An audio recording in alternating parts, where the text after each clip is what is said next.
भूख, भय, निरक्षरता और अभाव से मुक्त भारत, ये स्मृति शेष अटल बिहारी वाजपेयी जी के भारत का सपना था। आज का भारत उनके भारत जैसा बनना चाहता अवश्य है, लेकिन उसके लिए प्रयास कम है। नमस्कार, मैं हूं रेखा पचौरी और आप देख रहे हैं द वायर द्वारा प्रस्तुत वीडियो सीरीज शासन।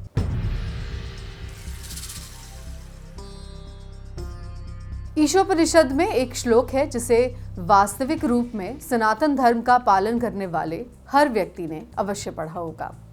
वो श्लोक इस प्रकार है, हिरण्मयेन पात्रेण सत्यस्यापिहितं मुखम तत्वं पूषण्ड पावृणु सत्य धर्माय दृष्टये। इसकी पहली पंक्ति का अर्थ ये है कि सत्य का मुख सोने के जैसे ज्योतिर्मय पात्र से ढका है। दूसरी पंक्ति में भक्त भगवान से उस आवरण को हटाने के लिए प्रार्थना करता है जिससे वह सत्य का दर्शन कर पाए। आज की राजनीति में सत्य का मुख ढका नहीं है, अपितु उसे नहीं देखने की इच्छा प्रबल रूप से विद्यमान है। हर साल की तरह बजट की प्रतीक्षा हर आम आदमी कर रहा है और हर आम करदाता बजट में केवल अपने लिए राहत ही तलाश करता है। हमारे माननीय प्रधानमंत्री जी का भी मानना है कि हर करदाता का सम्मान होना चाहिए। सचमुच में टैक्स पेयर का सम्मान होना चाहिए। चूंकि इन्हीं करदाताओं के पैसे से देश की विभिन्न योजनाएं चलती हैं, तो जाहिरी तौर पर उन योजनाओं के सफलतापूर्वक पूर्ण होने की भी जिम्मेदारी सरकार की ही होती है। नियंत्रक एवं महालेखा परीक्षक या अंग्रेजी में controller auditor general of India ने अपनी एक रिपोर्ट प्रकाशित की और उस रिपोर्ट में बताया कि प्रधानमंत्री कौशल विकास योजना में गंभीर कमियां सामने आई हैं। प्रधानमंत्री कौशल विकास योजना सरकार की भारत के युवाओं को स्किल्ड या कुशल बनाने वाली मुख्य योजनाओं में से एक है। शीतकालीन सत्र के दौरान पेश की गई इस रिपोर्ट के अनुसार राज्यों में 94.53% लाभार्थियों के बैंक खाते की जानकारी या तो शून्य के रूप में दर्ज की गई थी, खाली छोड़ दी गई थी या उपलब्ध नहीं थी।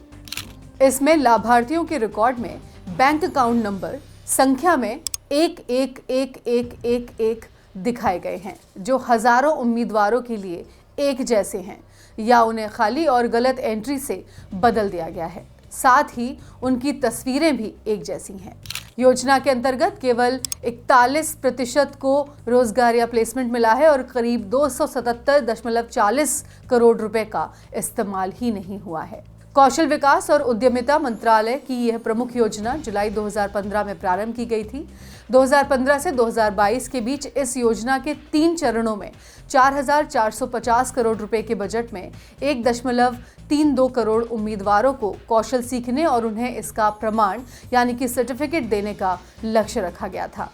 सत्य यहाँ किसी भी आवरण से ढका नहीं है, बल्कि हम सबके समक्ष प्रस्तुत है। अब बात करते हैं हर घर बिजली पहुंचाने के सरकार के वादे की।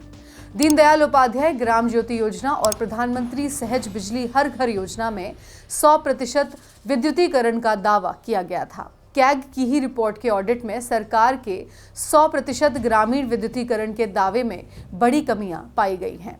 रिपोर्ट में बताया गया है कि योजना के डैशबोर्ड पर विद्युतीकरण के लिए दिखाए गए घरों का अनुमान योजना के दिशा निर्देशों में दर्ज 300 लाख घरों से घटाकर 248.48 लाख कर दिया गया था और इसी के अनुसार सरकार ने मार्च 2019 तक 100% लक्ष्य हासिल कर लेने की घोषणा कर दी थी।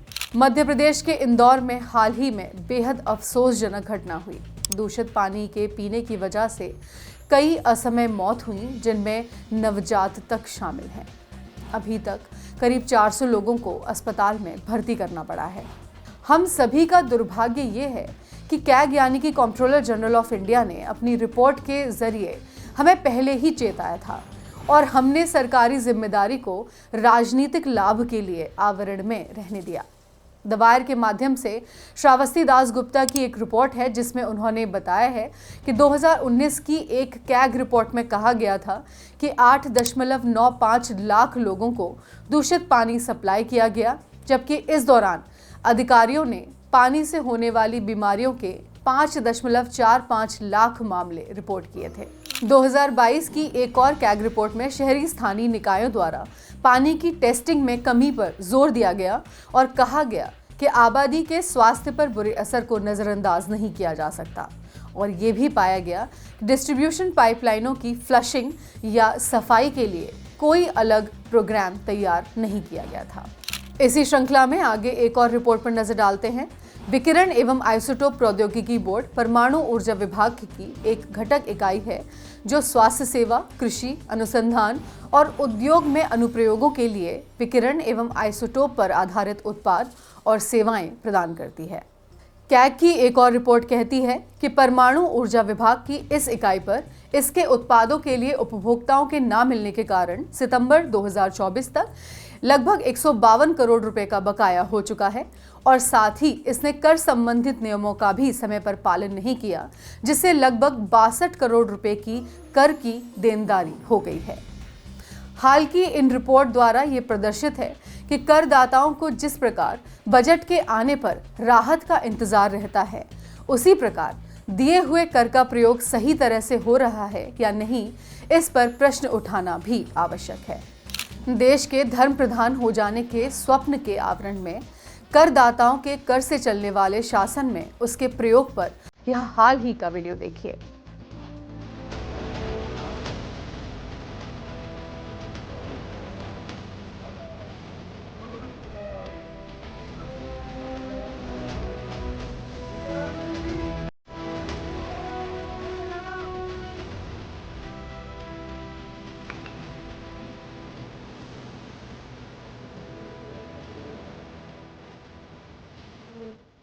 इस वीडियो में सरकारी विमान से चलने वाले श्री धीरेन्द्र शास्त्री किसी भी सरकारी पद पर नहीं हैं और ना ही उन्हें किसी प्रकार की कोई सरकारी उपलब्धि प्राप्त है। वे धार्मिक कथावाचक हैं, पर उनकी छत्तीसगढ़ यात्रा सरकारी विमान से हुई।